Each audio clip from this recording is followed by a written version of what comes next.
paano tanggalin ang flag content violation. So guys, paalala ko sa inyo, ugaliin nyo palagi mag-check ng profile recommendation and monetization tools. Pagkatapos natin mag-upload ng video, reels man yan o long form video. Kaya sa video na ito, ituturo ko sa inyo kung paano tanggalin ang flag content violation. Napakasimple lang ito guys, kaya panoorin mo lang ang video na ito hanggang dulo. Para tanggalin ang flag content violation sa inyong profile recommendation, una buksan nyo lang ang inyong Facebook application. And then kapag nasa Facebook na kayo, pindutin nyo itong tatlong guhit na makikita po sa upper right side ng inyong cellphone. At pagdating natin dito sa menu, pindutin lang po natin itong professional dashboard. At dito naman po tayo sa professional dashboard, ang sunod po natin gagawin ay mag-scroll up. At hanapin po natin dito ang Explore Monetization Tools. At pagkatapos hanapin nyo lang po dyan sa tools na yan ang Profile Recommendation. At once na hindi nyo po makita dyan ang Profile Recommendation, sa ibaba po pindutin nyo lang po itong See More. At pagkatapos pindutin lang po natin ang Profile Recommendation. At pagbukas mo kaagad ng inyong Profile Recommendation, ay mag-a-appear dito ang inyong violation, lalong-lalo na ang flag content violation. So para malaman po natin kung saang video tayo nagkaroon ng flag content violation at matanggal itong flag content na ito, pindutin lang po natin ang manage content. At pagkatapos ay pindutin lang po natin ang ating profile account.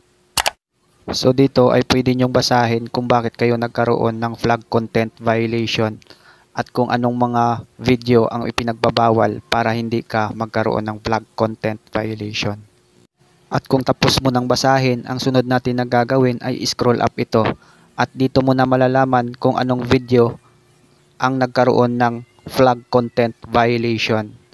So ayan po yung aking video na nagkaroon po ng flag content violation. At para matanggal po ang flag content violation, kailangan lang po natin i-delete ang video na yan. So pindutin po natin ang take action. At pagkatapos pindutin natin ang delete at pindutin ulit ang delete. At para malaman na po natin kung na-delete na ang video na to, ay balik po tayo sa ating profile account. At dito po sa inyong profile account, pindutin nyo lang po ang more. At pagkatapos ay pindutin ang reels. At i-check nyo lang po dito sa inyong reels video kung na-delete na ang video na nagkaroon ng flag content violation. So kung mapapansin nyo naman ay nawala na yung video na nagkaroon ng flag content violation. At pagkatapos yung ma-check ay balik po kayo sa inyong profile account at i-check naman po natin ang ating profile recommendation. So para ma-check po natin ang ating profile recommendation, pindutin lang po natin itong See Dashboard. At pagdating natin dito sa professional dashboard ay scroll up nyo lang at pumunta po tayo sa Explore Monetization Tools at hanapin ang Profile Recommendation. At kapag nahanap nyo na po, pindutin lang po natin ito. Kung mapapansin nyo ay malinis na ang ating Profile Recommendation at natanggal na ang flag content violation. So ganun lang po kasimple at kadali kung paano po tanggalin ang flag content violation sa ating profile recommendation. So kung nagustuhan nyo po ang video, isang like, share at follow po ay masaya na ako at magkita-kita po tayo in my next video.